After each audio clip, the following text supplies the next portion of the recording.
की एकता सिंह मिनिस्ट्री में आपका स्वागत है। हम आगे की बाइबल स्टोरी को देखेंगे। हमने देखा था कि यूसुफ के भाइयों ने अनाज खरीद के कनान देश में अपने पिता के पास वापस गए थे और उनका एक भाई बंदी गृह में था।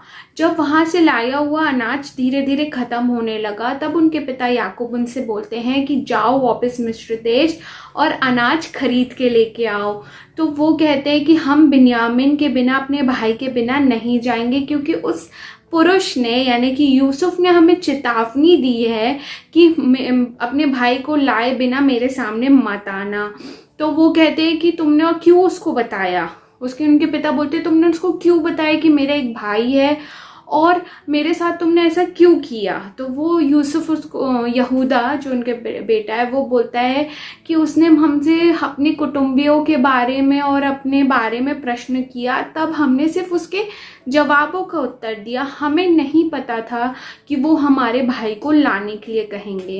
यहूदा अपने पिता से बोलते हैं कि बेंजामिन को आप मेरे साथ, बिन्यामीन को आप मेरे साथ भेजिए, क्योंकि ताकि हम सब और जो अपने बाल बच्चे हैं वो मरने ना पाए। इसलिए आप हमको उसके साथ, हमारे साथ भेजिए कि तब हम अनाज लेके आए। और मैं इस बात की जिम्मेदारी लेता हूँ कि बिन्यामीन को मैं जीवित और सुरक्षित वापस लेके आऊंगा, नहीं तो मैं सदा के लिए आपका अपराधी होऊंगा। याकूब बोलते हैं कि इस देश की सबसे उत्तम वस्तुएं उस पुरुष के लिए लेके जाओ, जैसे कि हनी हो गया, बादाम हो गया, पिस्ता हो गया और इत्र हो गए, परफ्यूम्स हो गए। आप उसके लिए भेंट में ले जाओ और दुगने रुपए लेके जाओ, और साथ में अपने भाई को भी लेके जाओ। जो परमेश्वर है उस मनुष्य के मन में काम करेगा और वो तुम पर दया करेगा। जब यूसुफ ने बिन्यामीन को उनके साथ आते हुए देखा, तो वो अपने घर के अधिकारी को बोलता है कि भोजन तैयार किया जाए, और वो उन सबको इनवाइट करता है भोजन के लिए। लेकिन उन लोग बहुत ज़्यादा डर जाते हैं। उन लोग सोचते हैं कि अब उन लोग दास बना लिए जाएंगे, क्योंकि उनके पहले जो बोरे थे उसमें रुपए मिले थे, हमने पिछली स्टोरी में देखा था। तो वो रुपयों को वापस देना चाहते। तो वो कहते कि नहीं, हमें तो हमारे रुपए मिल गए थे, आपके परमेश्वर ने वो आपको रुपए दिए होंगे करके। और जो उनका भाई बंदी गृह में रहता है, उस भाई को भी बंदी गृह से बुला लिया जाता है और वो सारे भाई एक साथ भोजन करते हैं। जब यूसुफ आया तो उन्होंने यूसुफ को भेंट दी, गिफ्ट्स दिए और भूमि पे गिरकर उसे दंडवत किया। और जब यूसुफ अपने सगे भाई बिन्यामीन को देखता है तो उसकी आंखें भर जाती हैं। तो वो बाहर जाके अपने मुंह को धोता है और अपने मन को शांत करता है। फिर वो भाई सब कोई बैठ जाते हैं, लाइन से बैठ जाते हैं, जैसे बड़े बड़े फिर छोटे छोटे लाइन से बैठ जाते हैं और एक दूसरे को बहुत आश्चर्यचकित, अचंभव होकर देखते हैं कि अब क्या होने वाला है। फिर यूसुफ ने भोजन वस्तुओं को अपने पास से अपने भाइयों के पास भेजा, और वो यूसुफ ने बिन्यामीन को 5 गुना ज्यादा भोजन वस्तुएं दी और बाकी सब भाइयों को भी भोजन खिलाया। और उन लोगों ने मन माना, मतलब जितना दिल चाहा उतना भोजन को खाया। इसके बाद यूसुफ ने अपने भाइयों की परीक्षा ली। उसने अपने घर के अधिकारी को बोला कि उनके बोरों को बढ़िया अनाज की वस्तुओं से भर दे, और वो जो पैसे लेके आए हैं वो पैसे भी उनके बोरों पे ऊपर को रख दे। और साथ ही साथ जो मेरा चांदी का कटोरा है, वो कटोरे को बिन्यामीन के बोरे में रख दो। और फिर जैसे ही वो रख देते हैं और जैसे ही उसके भाई लोग कुछ दूर तक पहुंचते हैं, तो घर का अधिकारी जाके उनको पकड़ लेता है और उन पर चोरी का इल्जाम लगाता है कि उन्होंने चांदी का कटोरा चुराया है। भाइयों ने कहा कि अगर यदि वो कटोरा किसी के बोरे में से मिल जाएगा तो उसको तो मार डाला जाएगा और बाकी सबको दास बना लिया जाएगा।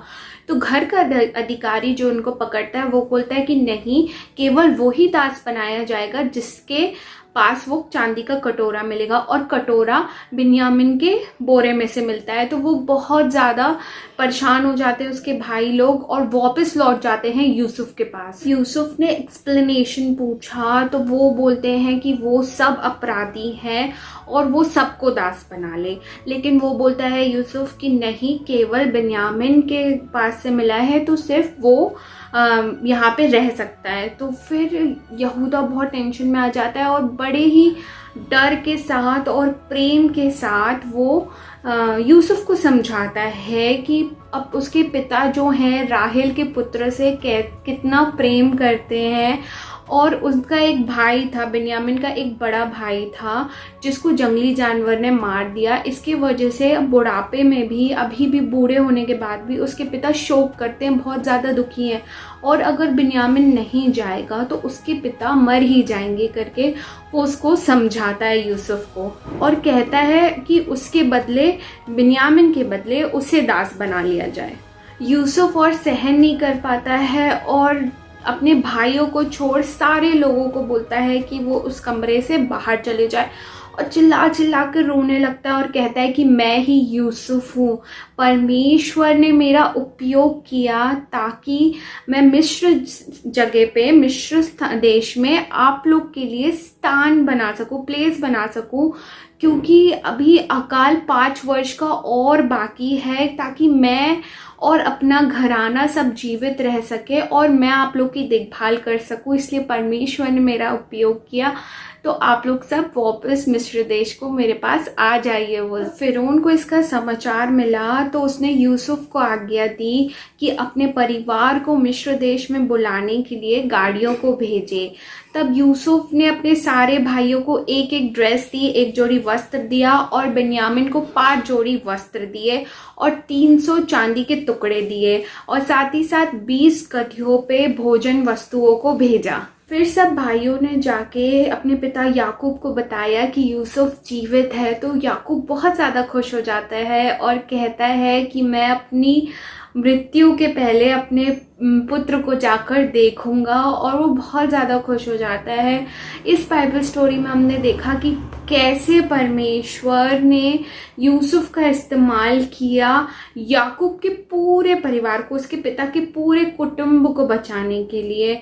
ऐसी परमेश्वर अपने लोगों को कहीं से भी बचा लेते हैं, हम किसी भी परिस्थिति में हो, बस हमारा विश्वास अपने परमेश्वर पिता पर होना चाहिए, तो वो आपको किसी भी परिस्थिति से लाके, हमारे जानने के पहले ही वो पूरी योजना उनकी तैयार रहती है और हमें किसी भी परिस्थिति से लाके अच्छी परिस्थिति, अच्छी जगह और अच्छी प्लेस में, सुरक्षित प्लेस में परमेश्वर रखते हैं। इस छोटे से वचन को सुने जाने पे परमेश्वर आपको बहुत सारी आशीष दे। आमीन।